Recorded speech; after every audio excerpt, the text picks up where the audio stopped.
Va ora in onda Spazio Più. Buongiorno a tutti, rieccoci, siamo ritornati dopo qualche giorno di assenza forzata. Oggi vi dovete accontentare di me, solo di me, perché c'è il buon Federico. Aspetta, eccolo lì che subito tira, aspetta, io dico in diretta dalla calda Milano, oggi è calda, dalla calda Milano, però ho la fortuna che qui c'è almeno Natalia, che ringrazio, dalla regia, sempre preziosa, ottima.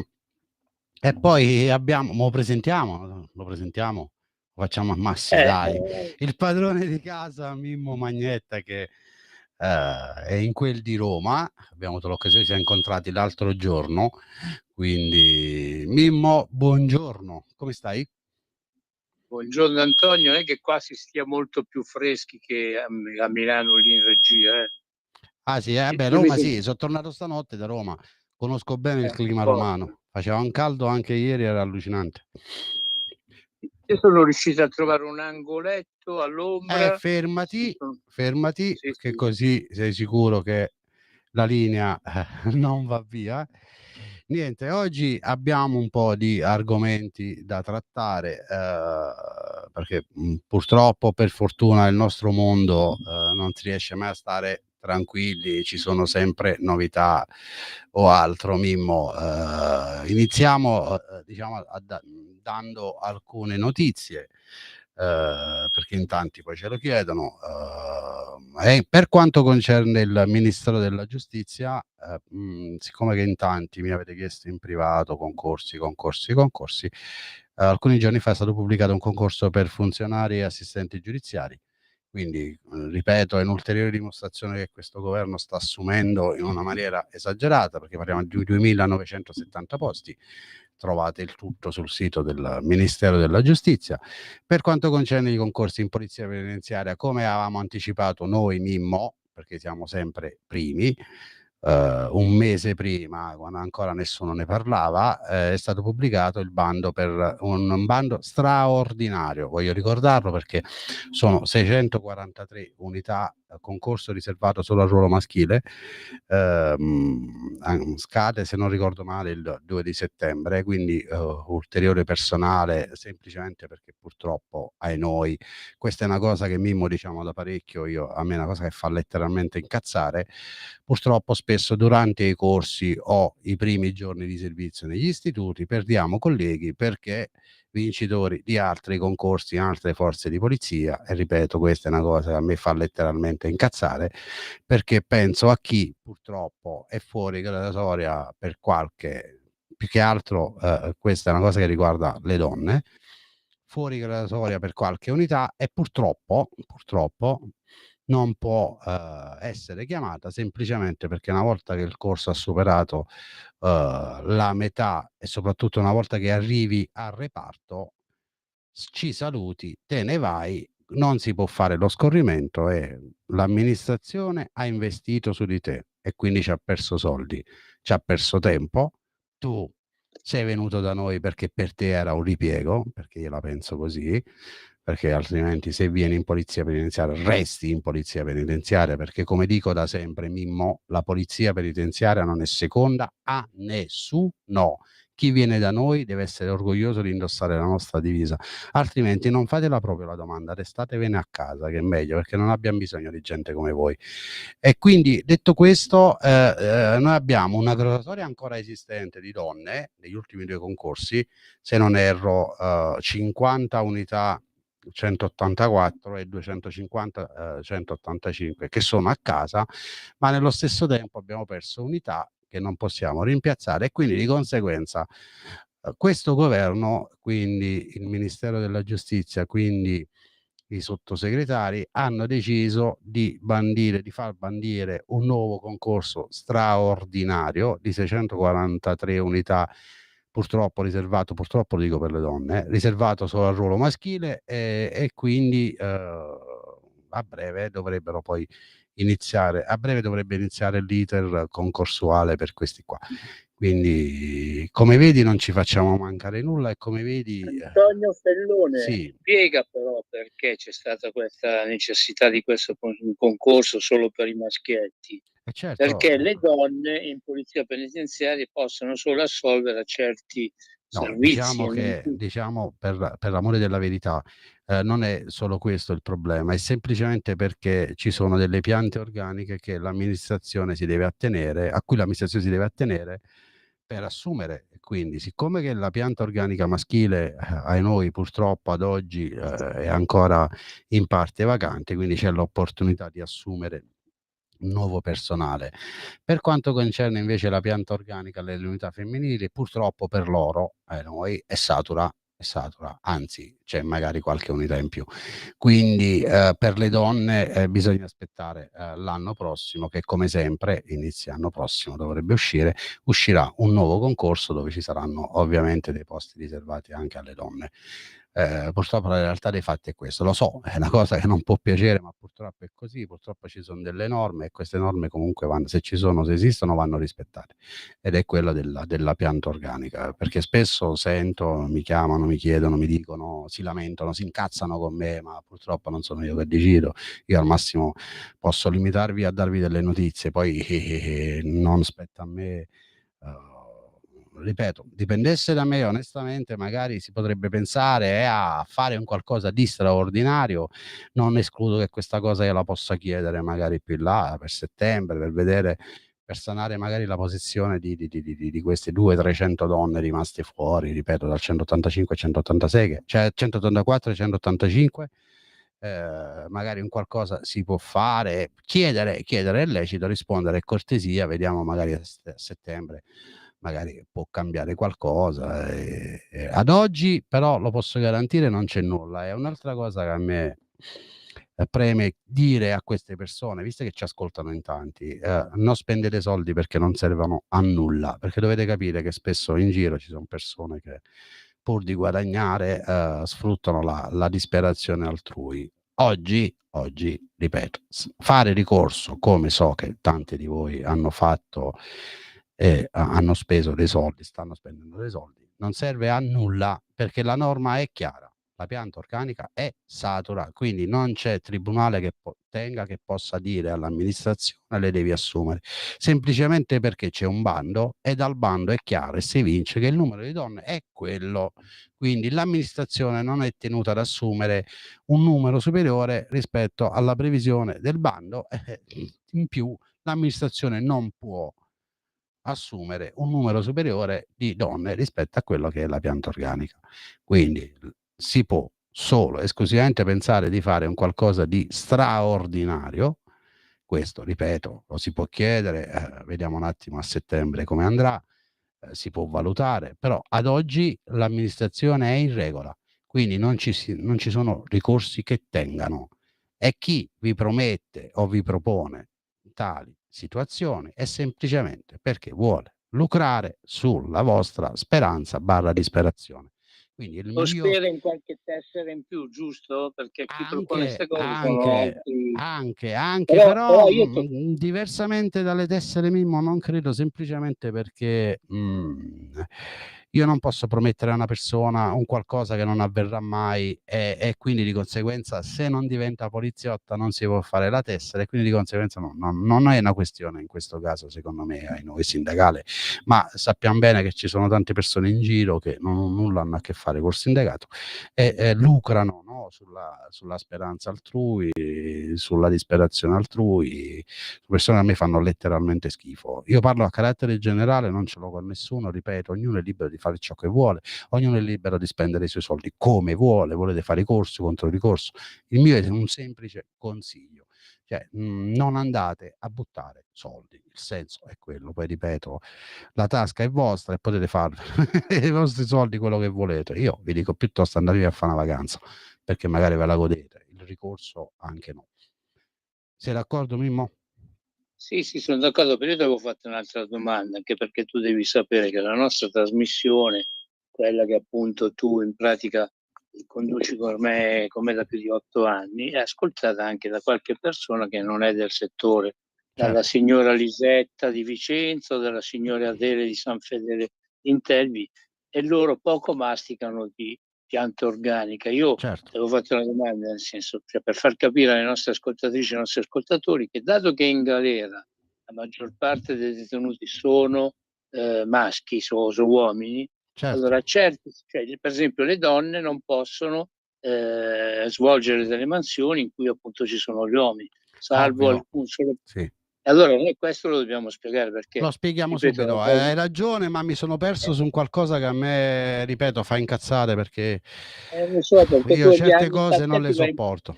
Certe cose non lo però ti sopporto. ci dovrai abituare, perché il mondo è pieno, soprattutto No, in certi Mimmo, non mi settori. ci abituo, sai perché? Perché io sto qui a lottare fino all'ultimo giorno della mia vita, a dire alle persone non fatevi fregare, perché purtroppo in giro c'è tanta gente che vive così, lucra sulla speranza e sulla disperazione altrui. A me sta cosa fa incazzare, punto, perché È sul e bisogno, è quindi sul cerco bisogno nel di alcuni. quotidiano di sensibilizzare le persone in queste cose, ragazze e ragazzi che comunque pur di ascoltano tutto e tutti e ci rimettono soldi, tempo e pazienza, si diceva una volta.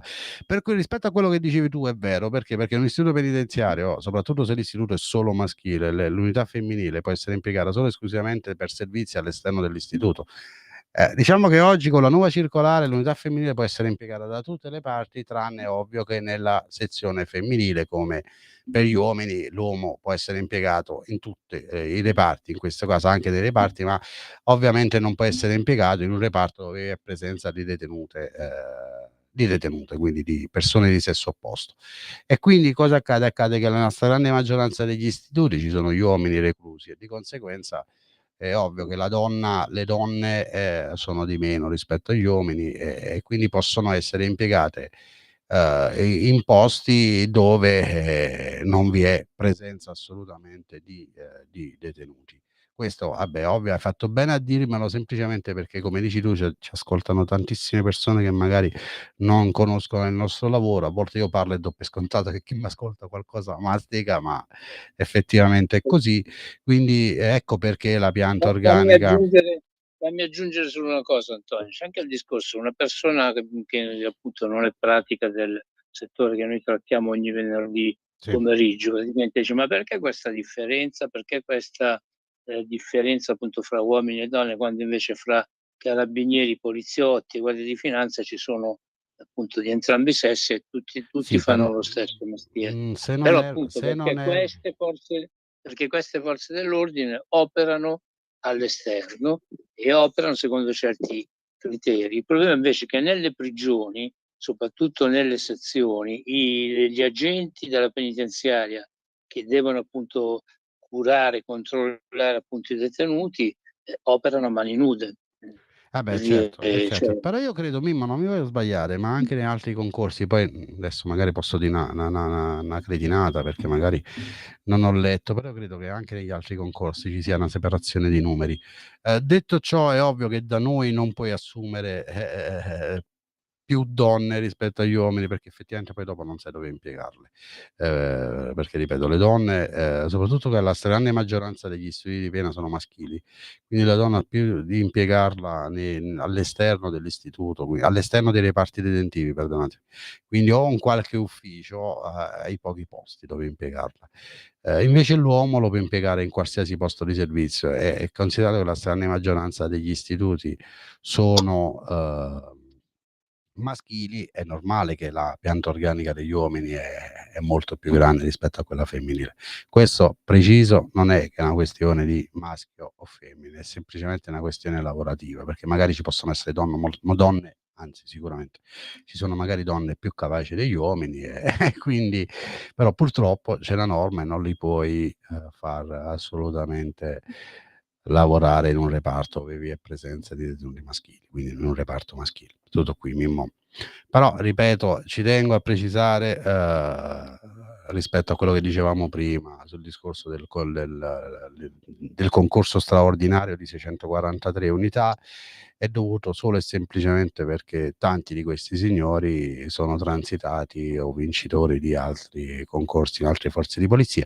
Io su questo mi batterò, alla fine la vinco, perché tu lo sai, quando mi ci metto io con la testa è così. Per me non deve esistere una cosa del genere. Io posso partecipare al concorso in polizia penitenziaria, in guardia di finanza, in polizia di stato, carabinieri. Io posso, li faccio, ci sono. Però una volta che io vinco quel concorso in quel corpo, automaticamente devono decadere tutti gli altri concorsi, perché io devo dare la possibilità ad altre persone di poter comunque ambire a un qualcosa. Non posso io vincere 3 concorsi, scegliere io dove andare a farmi la passeggiata per poi transitare in un altro posto. In quel momento io ho fatto un doppio danno a quella persona. Ha perso il concorso che gli sono arrivato davanti e 2 non può prendere un posto di lavoro perché mi sono andato a fare i beati BIP miei al corso e qualche giorno in istituto, poi me ne sono andato magari in polizia di stato, nei carabinieri, e quindi quella persona, 1 ha perso il concorso e 2 ha perso la possibilità di un posto di lavoro. È su questo che noi dobbiamo riflettere. È su questo che bisogna un attimo studiare un qualcosa affinché tu, una volta che sei vincitore di un concorso, almeno in automatico decadono tutti gli altri concorsi, almeno per 3 anni non puoi partecipare ad altri concorsi, perché altrimenti vedremo sempre, anche in futuro, questi balletti da qua e di là. Ma questo è un problema che riguarda anche altre forze di polizia, perché tu sai che il confronto è quasi nel quotidiano con altri operatori di altre forze di polizia, perché il problema lo può avere la polizia di Stato, perché magari dalla polizia di Stato transitano in guardia di finanza o nei carabinieri, o la stessa cosa i carabinieri, o capisci? Quindi non è un problema che riguarda di più a noi, perché forse per questi signori, secondo loro, la polizia penitenziaria è un corpo di serie B, quindi non partecipate proprio se l'idea vostra è questa. Anche però non è vero, perché stiamo vedendo soprattutto, se è una cosa proprio diciamo della comunicazione di pochi giorni fa, che la polizia penitenziaria sta trovando Certo, una ampia giustissima attenzione, perché collocazione, Mimmo. Certo, partecipa appunto a operazioni di un certo rilievo e ne ma stanno rendendo anche noto. Cioè assolutamente, io ormai dopo volevo arrivare anche a quello, che è una notizia che daremo dopo, perché per me è stato un orgoglio, tu lo sai a quanto tengo al mio corpo e alla divisa che indosso solo dal 2001. Quindi dopo ci arrivava a quello. E dico il pensiero di queste persone che secondo loro vengono in polizia penitenziaria perché non riescono a trovare altro, oppure in attesa di trovare altri lidi in altre forze di polizia. Ripeto, non ci venite, andate direttamente in altre forze di polizia. E poi ripeto ancora, volete partecipare, vincete, restate dove state, altrimenti io non ve la do proprio la possibilità. Decada automaticamente, scegliete dove andare e se là vi pigliano, auguri a voi, però almeno non fate danni a altre persone, perché di persone, di ragazzi, ragazze che mi chiamano e sono incazzati, io li comprendo, e hanno anche perché perfettamente ragione. Sì, Antonio devi spiegare che praticamente ogni persona che transita e poi va da altre parti produce un danno mica da ridere. Cioè, se noi siamo in periodo di ferie, per esempio, e c'è una carenza d'organico paurosa, ecco, queste persone che fanno questi giochetti, che una volta che vengono assunti, sì, trovano un posto che secondo loro è meglio o meno faticoso, lasciano praticamente nella cacca tutti quegli operatori della polizia penitenziaria, maschi o femmine che siano, alle prese con quelli che sono i disagi, i problemi, i dilemmi, appunto, che soprattutto in estate mm. esplodono nei nostri istituti penitenziari. Cioè Assolutamente uno sì, del- ma lo dicevo prima, una persona del genere fa un danno economico allucinante all'amministrazione, allo Stato in questo caso, un danno all'organizzazione degli istituti, perché comunque tu perdi delle unità che tu magari pensavi di poterci contare. Quindi è un danno a una persona che aspira a prendere quel posto di lavoro. Quindi i danni sono molteplici. Quindi secondo me bisognerebbe sedersi a un tavolo e dire: "Okay, perfetto, studiamo una norma affinché 'sta cosa in futuro non si ripeta più". Perché tu vedi oggi l'amministrazione è costretta a indire un nuovo concorso, a spendere nuovi soldi, perché? Perché questi signori hanno deciso di venirsi a fare una semplice passeggiata da noi. Anche no. Anche no, per una questione di risparmio economico e per una questione di persone che per una questione di dignità, di persone che magari ambivano alla stessa cosa e son state semplicemente sfortunate. Senti, ma sai, comunque forse è colpa anche della troppa specializzazione che ormai diciamo riguarda alla polizia penitenziaria, perché la polizia penitenziaria a seguito di quelle che sono l'ordinamento penitenziario e le leggi italiane, non solo deve assolvere al ruolo di custodia, di contenimento in certe situazioni, ma praticamente svolge molteplici ruoli, fra cui anche quelli appunto di assistente sociale, di educatore, di amico o No, anche di confessore a no, volte. qua se mi Perché permetti, fate per uno no. stipendio solo fate 3000 cose. No, diciamo che comunque, il nostro lavoro è un lavoro molto particolare e delicato che non possono fare tutti. Partiamo da 'sto presupposto, perché comunque tu sei a contatto nel quotidiano con persone che prive della libertà. Come dico io e l'ho sempre detto, la stragrande maggioranza, diciamo, il nostro corpo tutto, no la stragrande maggioranza, sa bene di avere a che fare con persone prive della libertà, ma non certamente prive della dignità.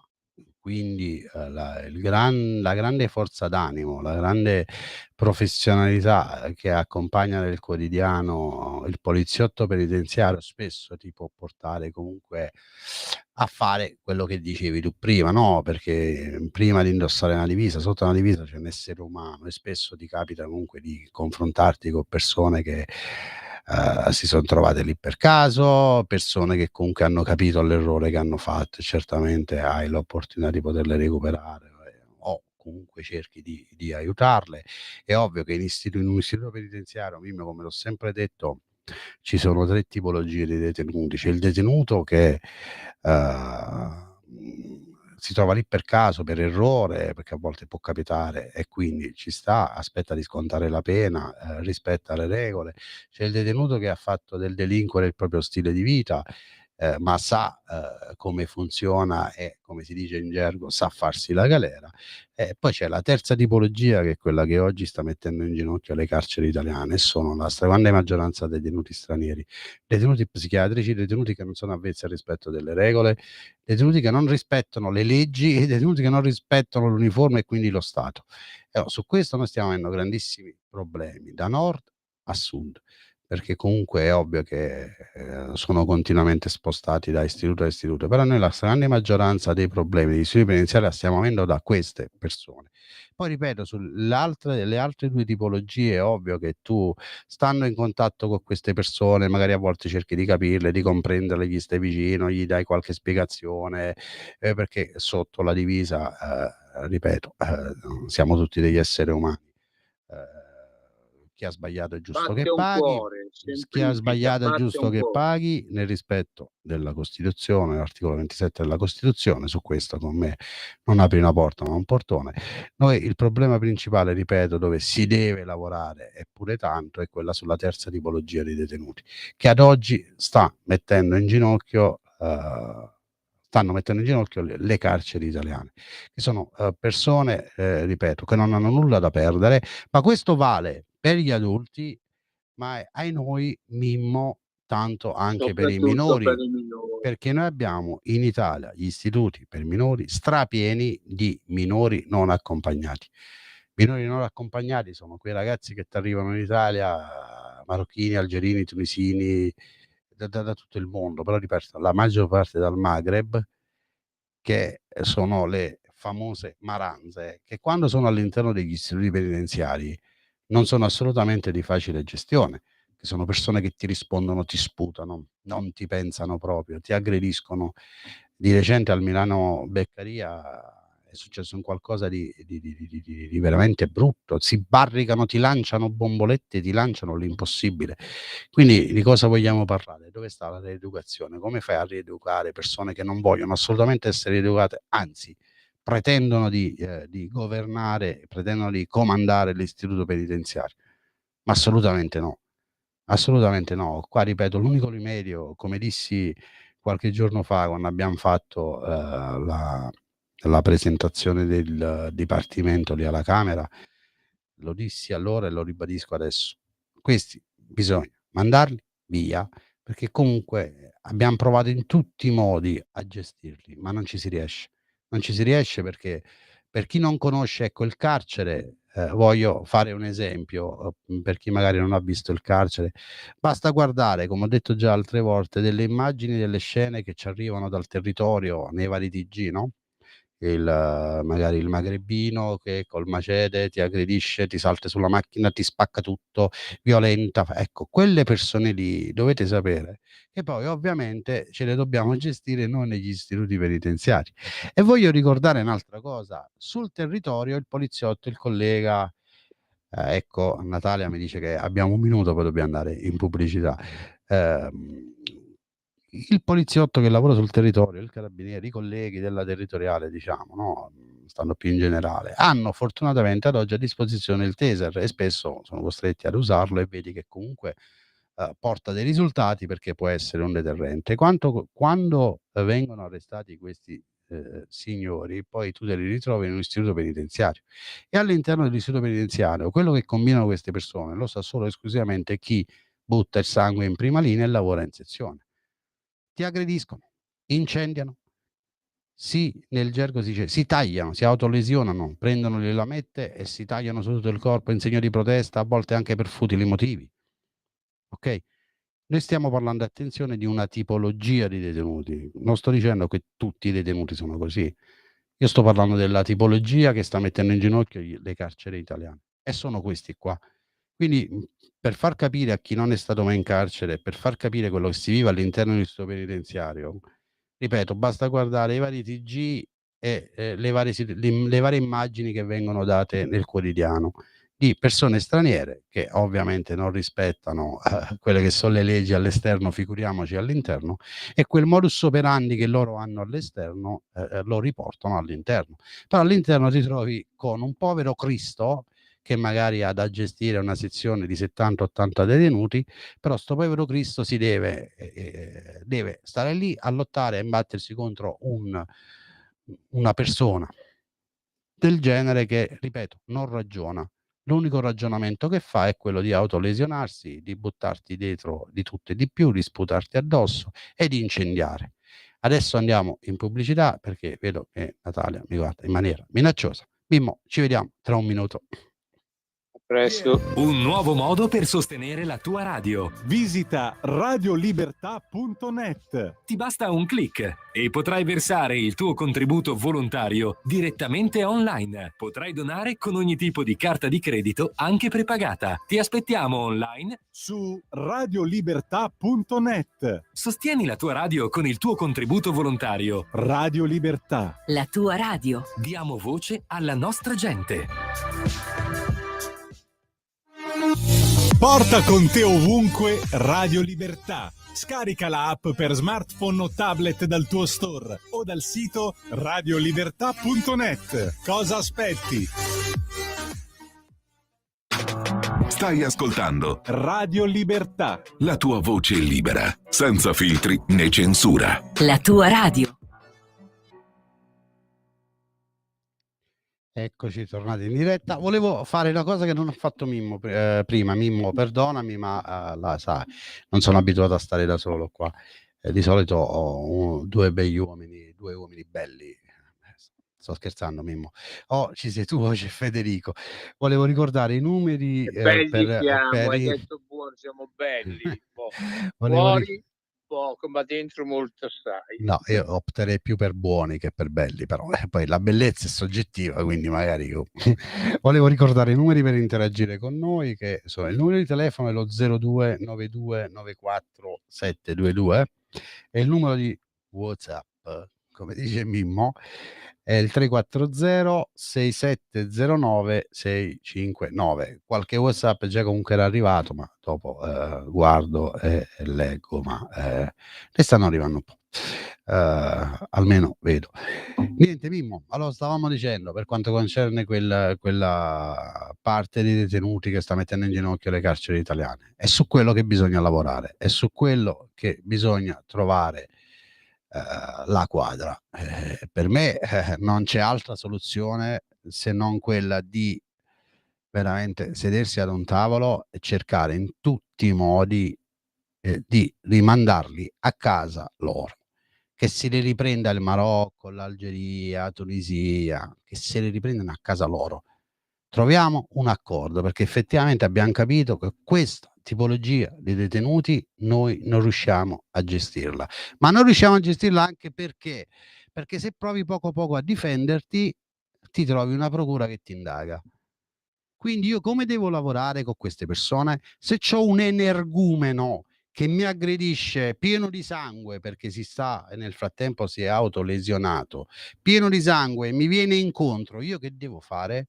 Perché se poco poco provo a difendermi, ahia, va bene che non tutti sanno che noi abbiamo l'uso consentito della forza, che è una norma che ci tutela, ci dovrebbe tutelare. Perché ad oggi spesso ti ritrovi qualche procura che ti indaga perché magari per torture o violenze o altro. Quindi l'unica soluzione, ripeto, come ho detto qualche giorno fa alla Camera, lo ribadisco oggi e lo dirò fino alla noia, è di trovare una soluzione affinché questi signori scontino la pena a casa loro. Rimandiamoli a casa loro. E non è una questione di razzismo che a me non interessa, perché io conosco tante persone che vengono da altre nazioni, anzi c'ho ottimi rapporti perché so persone per bene, persone rispettose, persone che rispettano le nostre leggi, la nostra religione, anche se non la condividono, però quantomeno la rispettano, ma rispettano noi, Mimmo. Io non posso fare Certo. entrare a casa mia una persona che mi entra a casa, mi spacca tutto, mi ruba tutto e vuole comandare. No, bello, a casa mia comando io.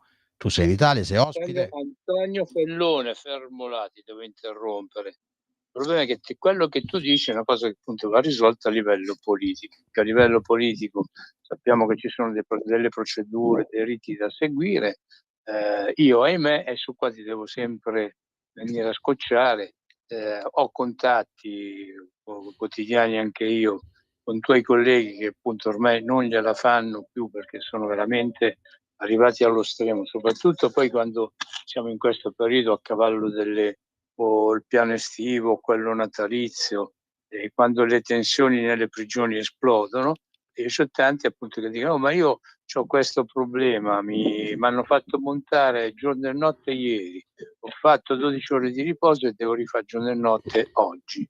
Cioè, oppure comunque sto in un istituto carcerario in cui sembra che la direzione, e non parlo del comando, sia più a favore dei detenuti che degli agenti, perché appunto, dato che i detenuti se non ottengono una cosa fanno? Si tagliano, fanno atti di autolesionismo oppure peggio ancora ci aggrediscono. Allora per tenerli tranquilli cosa fanno? Invece di prenderli, di inchiuderli in isolamento, trasferirli, che ne so, su uno scoglio, non su un'isola deserta, ma addirittura su uno scoglio, dico appunto in pratica cioè certa direzione concede a questi che fanno casino tutto e di più. E chiaramente che succede? Che dato che questa gente che arriva dall'altra parte del nostro mare, o comunque arriva da altri continenti in pratica, vede che chi fa casino poi viene, tra virgolette, premiato, piglia e ci scatta un fenomeno di emulazione. Cioè, cosa gli dico io a queste persone che quotidianamente mi espongono quelle che sono le loro difficoltà? Allora Mimmo, il discorso è molto più ampio. Se noi parliamo di questo periodo, pure io sto ricevendo tantissime telefonate, però siamo coscienti che è un periodo particolare, semplicemente che ci ritroviamo in pieno piano ferie e quindi alcune direzioni per poter dare ferie a tutte sono costrette comunque a rivedere quelli che sono gli orari di servizio e va bene, su questo mi trovi Però pienamente il problema d'accordo. è che ormai Però qua l'importante, è Mimmo, un'emergenza continua comunque. come dico io, È un'emergenza continua, Antonio. certo, Non è, come, la situazione è un'emergenza continua e come in tutti i periodi di emergenza in Italia hanno preso e hanno risolto le cose. certo, e io ti voglio dire una Se non cosa, c'è prima l'emergenza, abbiamo esordito prima dicendo che c'è stato un concorso un corso straordinario di 643 unità maschile, no? Se dici, perché mi stai dicendo questo? Mica 643 unità spostano qualcosa. No, non spostano nulla, è semplicemente perché ti volevo proprio rispondere su questo. Fortunatamente oggi c'è al governo un governo che attenziona, no? Quello che sono le forze di polizia e anche, perché no, anzi, la polizia penitenziaria, perché volevamo ricordare che in 2 anni e mezzo sono state assunte più di 10.000 unità, con queste 11.000. Detto ciò, sono pochissime rispetto a quelle che sono le esigenze reali degli istituti penitenziari, ma noi dobbiamo dire semplicemente grazie a chi fino a 2 anni fa, 2 anni e mezzo fa, prima che si insediasse questo governo, se n'è sbattuto letteralmente le cosiddette del mondo carcere e della polizia penitenziaria, perché tu mi insegni che in maniera preventiva tu devi assolutamente sapere quante unità ti vanno in pensione quell'anno e tu rispetto a quelle unità mi devi garantire il turnover, no? Mi devi garantire l'assunzione. Ma se tu, ripeto, parlo dei governi precedenti, sapevi che andavano in pensione migliaia e migliaia di poliziotti penitenziari, e quali concorsi facevi? 300 più 100, 400 più 100, e ci si è ritrovati ad oggi con un numero assolutamente allucinante, perché oggi, nonostante tu hai assunto 12.000 circa, 12.000 poliziotti penitenziari, hai ancora dei buchi che sono certo che nel giro di un paio d'anni questo governo andrà certamente a ripianare. Però ti trovi sempre lo stesso problema, perché anche l'anno prossimo che farai, sicuramente saranno fatti dei concorsi con numeri alti, però ti ritrovi sempre il buco delle persone che vanno in pensione. E qui si lavora in maniera preventiva. Questo governo lo sta facendo assumendo del personale, ma lo sta facendo anche contando chi nei prossimi anni andrà in pensione, perché il 2026 vedrà dei pensionamenti 27, 28, 29. Poi tu devi conteggiare non solo le pensioni, ma devi conteggiare anche le persone che lasciano per qualsiasi cosa, rispetto al fatto che chi purtroppo subisce delle situazioni, chi purtroppo ai noi viene a mancare, sono numeri che comunque tu devi prevedere. Ecco perché esiste il turnover. Invece Antonio, si vedi, dovrebbe prevedere, Antonio Fellone, perdonami, nelle varie qualità che tu hai, da segretario generale aggiunto del SINAP, da assistente del sottosegretario della giustizia Nero Stellari, capo dipartimento carcere, oltre queste cose qua, cioè il discorso appunto, uno dovrebbe proporre una legge pure per quelli che, alla faccia di tutti i colleghi che stanno a gettare il sangue, fanno il periodo di ferie e poi a quello ci aggiungono mesi di malattia.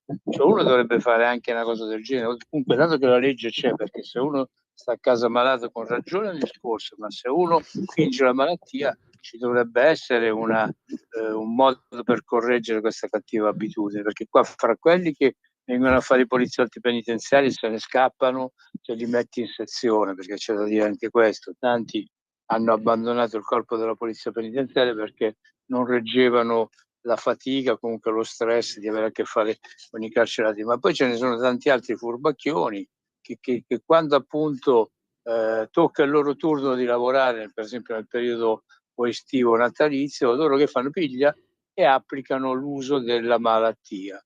Toccherebbe appunto che questi vengano castigati, insomma. allora, Perché Mimmo, quello che non fa uno facendo il furbo sconta un altro.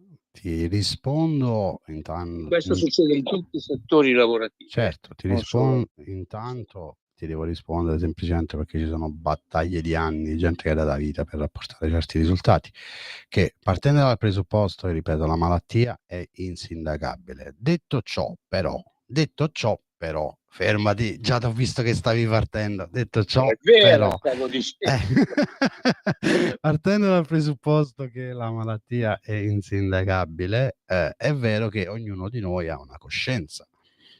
Capisci, Mimmo? Ognuno di noi vive in una comunità, perché il carcere è una comunità, tra colleghi ci conosciamo. Ognuno di noi deve avere una dignità, perché se Antonio Fellone è stato qualche giorno in vacanza adesso, ok, tra virgolette sempre, perché qua purtroppo non so più cosa significa stare realmente in vacanza, Antonio Fellone deve poter permettere che Mimmo Magnetta settimana prossima vada in vacanza anche lui, quindi deve alzare il sederino dalla bella spiaggia dove si trova e deve andarsi a mettere la divisa e deve andare a lavorare, perché altrimenti Mimmo Magnetta al lavoro non può andare, ok?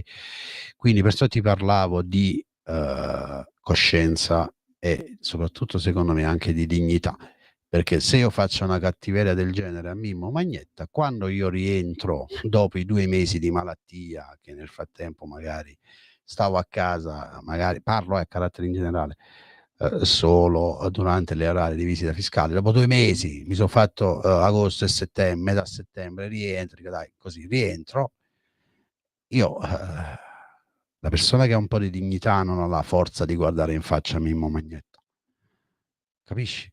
E quindi perciò ti parlo di coscienza e dignità, ripeto, mettendo in primo piano che la malattia è insindacabile e se c'è un certificato medico nessuno può dire il contrario, anche perché spesso io do per scontato che tutte le persone che mandano certificati di malattia stanno male. Quindi su questo lavorarci è un po' dura, perché poi cosa accade? Ripeto, dopo scontato che tutti i certificati che le persone mandano effettivamente hanno quella situazione. Se tu intervieni su questo tagliando soldi, fondi o altro, come la metti con chi realmente è sfortunato e purtroppo ha avuto delle situazioni delicate e particolari? Deve pagare anche per i fannulloni? Anche no. Perciò va studiata, ma in Io maniera... intendevo che forse lo Stato dovrebbe fare più ispezioni, ci sono gli ispettori del Guarda, lavoro Mimma, c'è il o medico, c'è comunque... il medico fiscale. Sì. Quindi, però, secondo me ci andiamo a buttare in un discorso che ovviamente io da difensore assoluto del lavoratore, ti ripeto a gran voce che la malattia è insindacabile, ma nello stesso tempo io sono orgoglioso di rappresentare chi si fa il mazzo e non manda malattia, e ho visto spesso persone che io conosco anche con un po' di febbre o che stavano realmente KO, ma pur di non lasciare il collega nei guai è venuto a lavorare, e lì viene fuori una dimostrazione. Ma io credo che la stragrande maggioranza del corpo di polizia veneziana sia composta da queste persone. Poi ovviamente le mele marce e le pecore zoppe, no? Si dice, Mimmo, la pecora zoppa si può dire? Aiutami. La pecora... Si può dire anche le eccezioni, ci Ecco. sono anche le eccezioni. Certo, quindi purtroppo sono da tutte le parti. Io credo solo che il lavoro tosto lo fanno i comandanti di reparto, perché effettivamente a volte tu ti devi confrontare con un ragazzo che ti dà l'anima, che si fa il popò, il sedere, il mazzo, e ha a che fare con chi fa il lavativo o non orecchie da mercante. E lì sta nella bravura del comandante di reparto a dire a quel poveraccio che magari ti ha fatto 10 ore, non gli dà la pacca sulle spalle, di semplicemente grazie, e dall'altro lato devi avere anche la freddezza di saper trattare certi personaggi, perché ripeto, magari da noi ci sono, ripeto, come Emele Marce, stanno da tutte le parti. Però ripeto, per intervenire su questa situazione rischi, se non lo fai bene, rischi di fare del male chi realmente, purtroppo, e noi ne ho visti tanti dei colleghi che avevano avuto brutti problemi di salute, quindi vedi Su questo, c'è un filo, un filo caro molto Antonio, sottile, quindi niente, dobbiamo caro sempre Antonio sperare. Fellone, Sì, caro Antonio Fellone, tu lo sai, su tante volte con te ho questionato su varie cose, su questo ti devo dare totalmente ragione, perché comunque sono 3 settimane che c'è sotto il naso un articolo ti abbiamo perso, Mimmo. Speriamo di recuperarlo. che ho tirato Ecco, fuori ecco. da un Espresso appunto di qualche settimana fa, Mimmo, appunto alla tua Mimmo, attenzione, perché Mimmo, tu prima Mimmo, giustamente parlavi. ci Sì, senti? dimmi, dimmi. Non ti muovere perché per un Io sì, attimo ti abbiamo io sì. perso, eh. Ok, ti abbiamo perso e non È perché mi abbiamo... era arrivata una telefonata e l'ho Ah, bloccata. ok, quindi Vabbè, riparti perché non avevamo sì, sentito... Sì. ok. Ti stavo dicendo che appunto da 2 o 3 settimane ho tirato giù dall'Espresso, dal settimanale L'Espresso, un articolo dal titolo Fuori luogo, l'opinione di Franco Corleone. Franco Corleone è stato dal 1996 al 2001 sottosegretario alla giustizia del governo appunto italiano, e praticamente, e questo appunto per aggiungere diciamo, al problema che tu avevi sollevato dei troppi detenuti di etnia straniera, che dovrebbero essere rimandati nei loro paesi a scontare le pene. Ecco, ho tirato giù questo articolo di questo Franco Corleone che dice uno schiaffo ai nostalgici del manicomio. Allora, avevo precisato prima che dal 2006 al 2001 è stato sottosegretario della giustizia e ci ha avuto, lui aveva la delega al DAP e anche alla giustizia minorile, e comunque è stato uno di quelli che ha preso combattuto affinché appunto gli OPG fossero chiusi, ed era anche il commissario unico del governo appunto per il definitivo superamento degli OPG ed il completamento delle residenze per l'esecuzione di misure di sicurezza, le famigerate REMS, che sono appunto quelle strutture in cui i detenuti con che problemi dovevano servire a psichiatrici, qualcosa, ma non servono a nulla ad oggi, anzi, ecco. anche perché appunto in pratica ne dovevano fare chissà che cosa, ma Oppure quante ne perché devono fare? tutti i detenuti psichiatrici che abbiamo all'interno degli istituti penitenziari sono quelli che come dicevo prima, stanno mettendo in ginocchio, insieme a una parte violenta di detenuti stranieri, stanno mettendo in ginocchio le carceri italiane.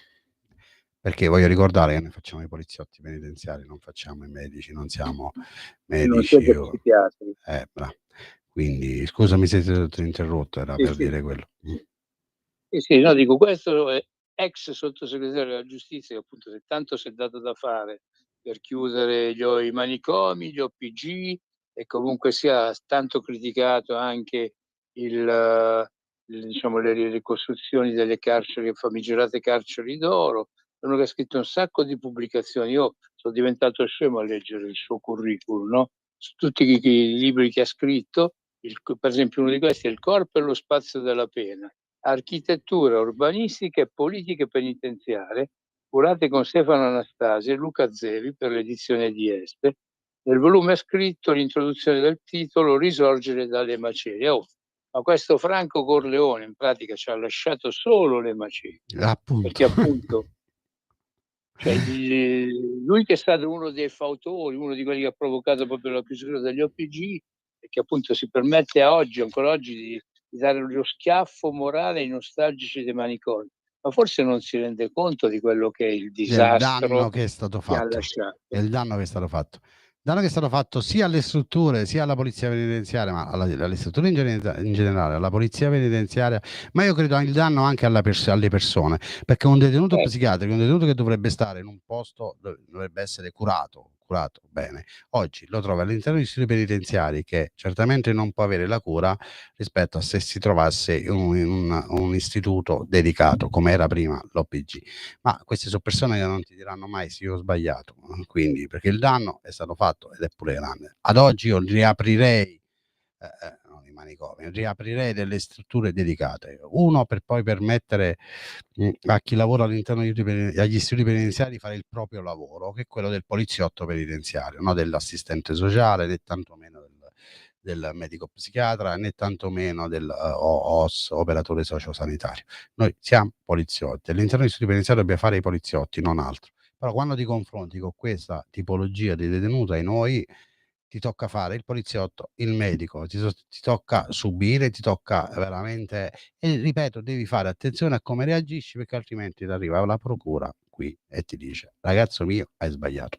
Quindi è un discorso molto molto ampio e spero che in futuro si vada a lavorare anche su questo, perché è un problema che bisogna risolvere. Non puoi tenere persone malate all'interno degli istituti penitenziari, perché ti creano solo casini. Detto ciò, Mimmo, volevo parlare 2 minuti di quell'operazione che è stata fatta l'altro giorno. Volevo ricordarlo per chi non lo sapesse, il detenuto Cavallari, che è evaso qualche tempo fa da Bologna, è stato catturato in Spagna con una grandissima operazione di tutte le forze di polizia, e la cosa bella, soddisfacente, che mi ha riempito d'orgoglio, e faccio i complimenti al Nick e al direttore Ezio Giacalone, dirigente Ezio Giacalone. Per la prima volta nella storia anche la polizia penitenziaria ha partecipato all'operazione, e quando il detenuto è stato riportato in Italia, quindi è stato estradato in Italia, c'era anche la polizia penitenziaria. Questo non era mai accaduto prima, quindi intanto un plauso ai colleghi che lavorano al NIC e i complimenti al direttore, ma soprattutto vorrei fare i complimenti a tutti noi che ci crediamo. Ci crediamo perché, come dicevi tu prima e come io dico da anni, la polizia penitenziaria non è seconda a nessuno. C'è bisogno solo di attenzionarla, dargli la giusta importanza. Quindi per quei signori che credono di venire da noi a farsi la scampagnata, che si accomodassero da altre parti e lasciassero liberi i posti per chi realmente crede nel nostro corpo e per chi realmente ambisce a venire a far parte della polizia penitenziaria. Perché dall'esterno può sembrare un lavoro, ma credetemi che comunque è un bel lavoro che spesso ti dà anche delle grandi soddisfazioni, perché aiutare gli altri ti riempie d'orgoglio e ti riempie anche il cuore. Quindi noi facciamo un lavoro che spesso aiutiamo gli altri e quindi di conseguenza ci fa tornare a casa sereni. Quindi se non avete voglia, fatevi da parte, perché comunque noi abbiamo bisogno di gente che crede nella nostra divisa, che è orgogliosa di indossarla e non certamente di gente che aspetta solo il 23 per prendersi lo stipendio. Ti trovo d'accordo, Mimmo? Come no, certo che sì.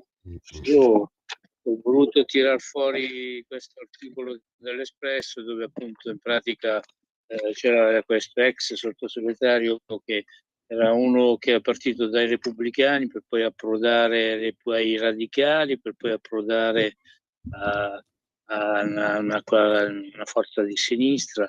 Insomma, questi sono sempre stati abituati a distruggere tutto e per fare carriera. Cioè, questo sottosegretario Franco Corleone mi ricorda un po' quel Chicco Testa, che era uno dei primi ambientalisti, era uno contro l'energia nucleare, contro appunto le centrali nucleari, o poi questo è diventato il dirigente, il capo proprio dell'ENI.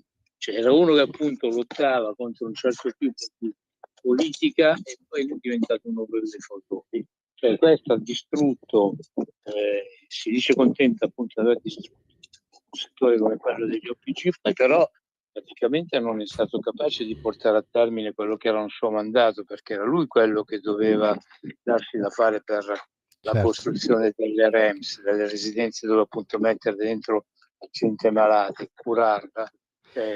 Poi noi siamo, se l'Italia è sempre in mano a questi politici che pensano più ai fatti loro, o comunque amano tirar fuori queste grosse cose a livello demagogico, tanto poi i problemi sono degli altri. All'ex sottosegretario Francesco Corleone, Franco Corleone gli frega cazzi, passatemi il francesismo, che poi appunto tu, Federico e tutti gli altri vostri colleghi vi dobbiate smazzare persone che appunto vi pigliano a pentolate di olio bollente oppure a pentolate d'urina o a lamettate, cioè a loro non gli interessa niente, a loro basta che ti salvano quello che è un discorso così politico e che quello appunto che è sempre stato la sinistra, che ha sempre fatto la sinistra, di prendere e scardinare quello che è l'ordinamento statale, cioè loro lo scardinano forse anche perché appunto non pensavano mai di arrivare in situazioni in cui per esempio la sinistra in Italia ormai viene sempre meno considerata. Va bene, Mimmo, dalla regia ci dicono che abbiamo un altro minutino, quindi ne approfitto allora, solo... No, poi ti faccio salutare a te oggi io. Ne approfitto perché volevo leggere alcune cose che mi erano arrivate, alcuni messaggi, quindi così diamo delle notizie, offriamo il servizio, è giusto che diamo delle notizie. È vero che i nuclei NTP saranno distaccati dagli istituti, questa è una proposta che sta fatta dall'amministrazione, tipo di metterli a mobilità, ma è una proposta e quindi è ancora tutto in alto mare. Poi volevo dire, Giuseppe dice esatto, certe direzioni congeli di tutto pur di tenere buona la popolazione detenuta. Sotto certi aspetti ha ragione, anzi ha ragione semplicemente perché all'interno degli istituti penitenziari ci sono degli equilibri, quindi pur di far lavorare bene il poliziotto che deve starci lì 8 ore, a volte alcune direzioni cercano degli equilibri, dice magari se il detenuto sta tranquillo io mi tengo tranquillo e di conseguenza fa stare tranquilli tutti. Poi c'è un altro Gianvito che dice assolutamente d'accordo con te, ogni giorno combattiamo e prendiamo spuri, offese e minacce, è insostenibile. Poi abbiamo addirittura, ci scrive la mamma di un collega, un agente, che ci parla di il fatto che si stanno risolvendo tante situazioni e comunque il suo auspicio che migliori la situazione e comunque lei è fiduciosa. Poi basta, ci tenevo a leggerli perché comunque sono persone che scrivono e quindi di conseguenza noi offriamo un servizio Mimmo e rispondiamo.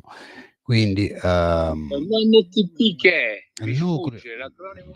il nucleo traduzioni e piantonamenti. Quindi il nucleo traduzioni e piantonamenti che si occupa di spostare i detenuti tra istituti e tribunali o tra istituti e istituti, si occupa di tradurre i detenuti e di piantonare i detenuti magari quando sono ricoverati in strutture diverse rispetto a quello che è l'istituto penitenziario. Quindi, anzi, colgo l'occasione per fare i complimenti che fanno veramente un lavoro tosto, anche loro. Ma per me il mio pensiero, no, perché io arrivo dal basso, il mio pensiero va sempre e solo comunque all'inizio sempre a coloro che sputano veleno nelle patrie galere, nei reparti detentivi, perché loro veramente, a loro va fatto un grande applauso, che si fanno veramente, come dicevi tu, il mazzo. Quindi colgo l'occasione per salutare questa tipologia di colleghi, ovviamente tutti, perché ognuno di noi poi fa il suo, chi più, chi meno, chi in maniera diversa, ma ognuno di noi fa il suo per dare il suo contributo per la polizia penitenziaria. Detto questo, c'è Natale che mi guarda con l'occhio per dire ti ammazzo, chiudi, vai. Chiudi tu. Intanto, Oggi il no, venerdì è la tua tu trasmissione. fai il vai. saluto Mimmo e poi io chiudo, dai. Ciao Antonio, chiudi tu, dai. Ci ciao. vediamo a Roma in settimana? Ci sei? Sì, sì. Ce la Sì, faccio a ci sono. scroccarti un pranzo? Come no, anche 2. No, così facciamo piovere pure a Roma, così siamo più freschi, che quando paghi tu piove, quindi buona dai. permanenza romana. Ciao Mimmo. Grazie, Niente, ciao, anche ciao. oggi la trasmissione è volata, siamo giunti al termine, volevo ringraziare la regia Natalia per la preziosa collaborazione, volevo ringraziare tutti voi che ci avete dedicato un po' del vostro tempo, spero di aver offerto anche oggi, noi tutti, di avervi offerto un buon servizio, perché noi tutto quello che facciamo lo facciamo col cuore, con la passione, perché ci crediamo veramente.